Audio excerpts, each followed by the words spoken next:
It's about time the Boston Red Sox did something.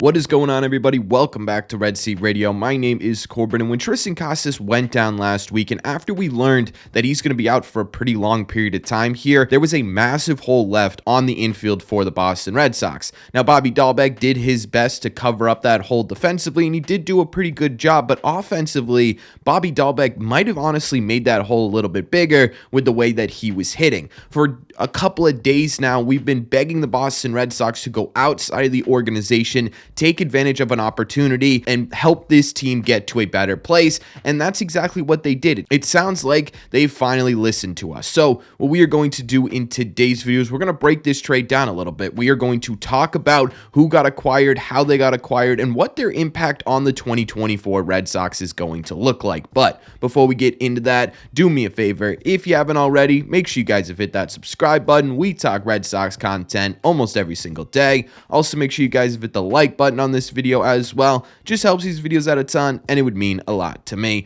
Don't forget, we are also available not only on Spotify, but everywhere you get podcasts as well. So if you want to listen on the go, or you just don't want to see this face every day, links to those will be in the description down below, or you could just head to your favorite podcast app and look up Red Sox Radio. Thank you all very much for clicking on this one.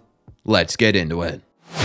Okay, so for those of you who have not seen the news yet, just a couple of hours ago, it was announced that the Boston Red Sox had traded for former Cub first baseman Garrett Cooper. Now, in my opinion, there are a lot of really cool things about this trade. The first one being, in order to get Garrett Cooper to the Boston Red Sox, all they had to give up was cash. And in any deal, that's absolutely fantastic. But for a player who is going to have the impact he's going to have on what this team needs right now, it feels almost impossible that they were able to get him for just cash. It feels like absolute highway robbery. Now, obviously, the Cubs didn't really need Cooper. Obviously, they were probably going to let him go on waivers anyway, so this is saving them a ton of money. So they're benefiting from this as well. With how far the Red Sox backs were up against a wall, it's pretty impressive they were able to get this deal done for just cash. So that's the first really cool thing about this. The second really cool thing about this trade is that it was done in person. That usually doesn't happen too much anymore in Major League Baseball. A lot of it's done over the phone or over Zoom or whatever. This one took place at Fenway Park during a game. Jed Hoyer came to Fenway with the Cubs, and he sat down with Craig Breslow and company and got this deal done. I don't know why in my head I have this like dramatic movie scene of two friends who had been in the same organization for so long together, death staring each other across a table, now opponents. It probably wasn't as cool as that was, and it probably wasn't exactly a cinematic moment, but it is still a cool little tidbit about this trade that I just wanted to include here because it doesn't really happen anymore, and it adds to the uniqueness of this Garrett Cooper deal. The third reason this is really cool, and honestly the most important reason this trade is really cool, is because of what Garrett Cooper can do for the Boston Red Sox. We made a video earlier this week talking about how Garrett Cooper can help solve the Red Sox biggest problem, and it's in a couple of different ways. The first way he can really help this team improve going forward is with his bat. He's an above average bat from the right hand side, and throughout his career he has a 268 average, a 337 on base percentage, and a 435 slug, which is good for a 109 OPS plus.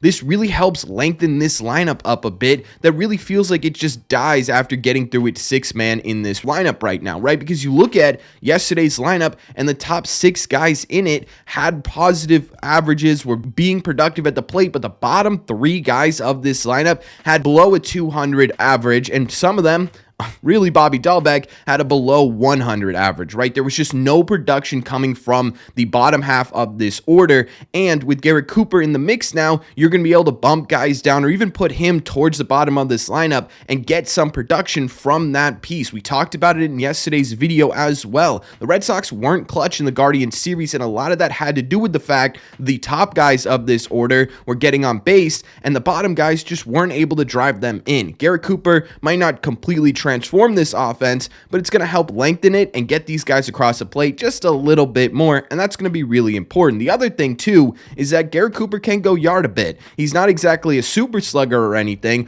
but he did have 17 jacks last year, and righties at Fenway do tend to get a bit of a power boost just because of that monster. that'll immediately take some weight off of Tyler O'Neill's, and right now Connor Wong, who's on fire, shoulder, and give the Red Sox a bit more power overall, which is absolutely fantastic considering already so far this season they've lost two of their biggest power threats. One of them is going to be out for a pretty long period of time. The other one is going to be out for the entire season, so getting a little bit of that power production back is going to be really important. He's also a pretty solid defender. I don't think it's really going to be gold glove defense or anything, but it is above average. In his career, he has 3 defensive runs saved at first base, so not only does this give the Red Sox a bit more consistency at the plate, you also aren't losing anything defensively on the field as well, which we all know is extremely vital for this team. Like I said, Bobby Dahlbeck has been a big reason why the defense for the Red Sox, and as I'm talking right now, Emmanuel Valdez just made what should have been an error but was ruled as a single, but over the past road trip, they were looking a lot better, at least before last night and today, and Bobby Dahlbeck was a big part of that, so being able to replace him with someone who's going to be more productive at the plate and about the same amount of productive at first base is going to be really, really crucial.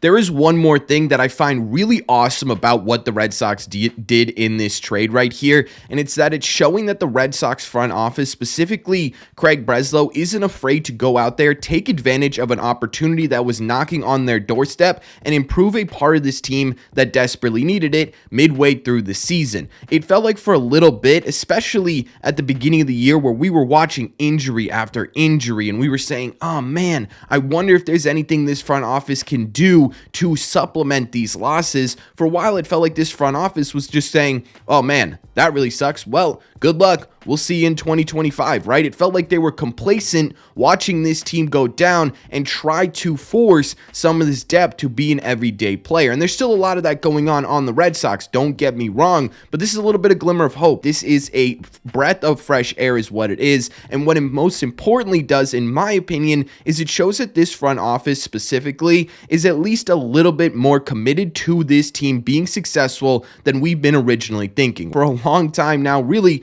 after the offseason ended, we just sort of assumed the Red Sox were done with 2024. They're not even looking at 2024. They are strictly looking at 2025 and beyond. And while they are still probably mostly focused on 2025 and beyond, seeing them go out there and fix a problem on the 2024 Red Sox does give us a little bit of hope that they do care about this team. And if this team is successful coming into the deadline, maybe they'll get even more reinforcements by then. This really kind of gives us, again, a little bit of a fresh air, not only for us as fans who, I can't even remember the last time there was an injury during a season like this for the Boston Red Sox and the front office went out and solved it. Not fully solved it, right? You're never going to replace Tristan Casas, but did something to shrink that hole. Was it the 2021 deadline maybe, where they got a guy like Kyle Schwarber to supplement some of the power loss that you had in your lineup?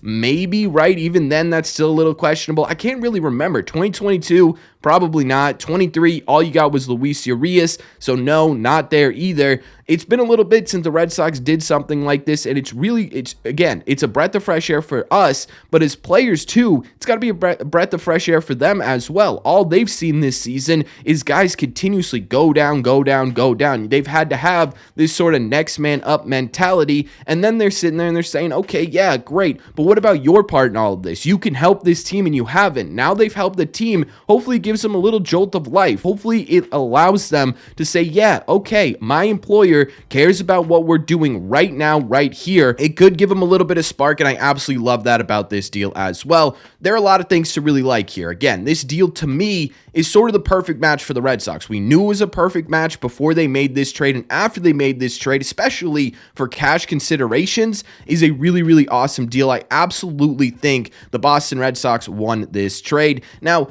I don't know what we'll see from Garrett Cooper once he gets here. I'm not expecting him to totally change the course of the Red Sox 2024 season. What I am expecting him to do is allow Alex Cora and the rest of the players on this team to take that massive hole that had been sitting there at first base since Tristan Casas went down, and really in the lineup as well, and shrink that down to a more manageable size. Get them back to close to what they were before Tristan Casas went down, and that could be a really, really effective thing. The other part in this is that he's not on the 40-man roster, which means we are going to have to see a supplemental move, which will probably come in the next couple of hours or so. If it does, I will make sure to pin it in the comment section down below. If it comes tomorrow, I'll probably just put it in our series recap on Monday, depending on who it is and what the severity of it and how the impact looks. We'll talk about that at another point, but that's an entirely separate video. So until that happens, let me know in the comment section down below, what do you think about this? What do you think about the Red Sox trading for Garrett Cooper? Do you like the package? Do you like the player? Do you think it's a positive?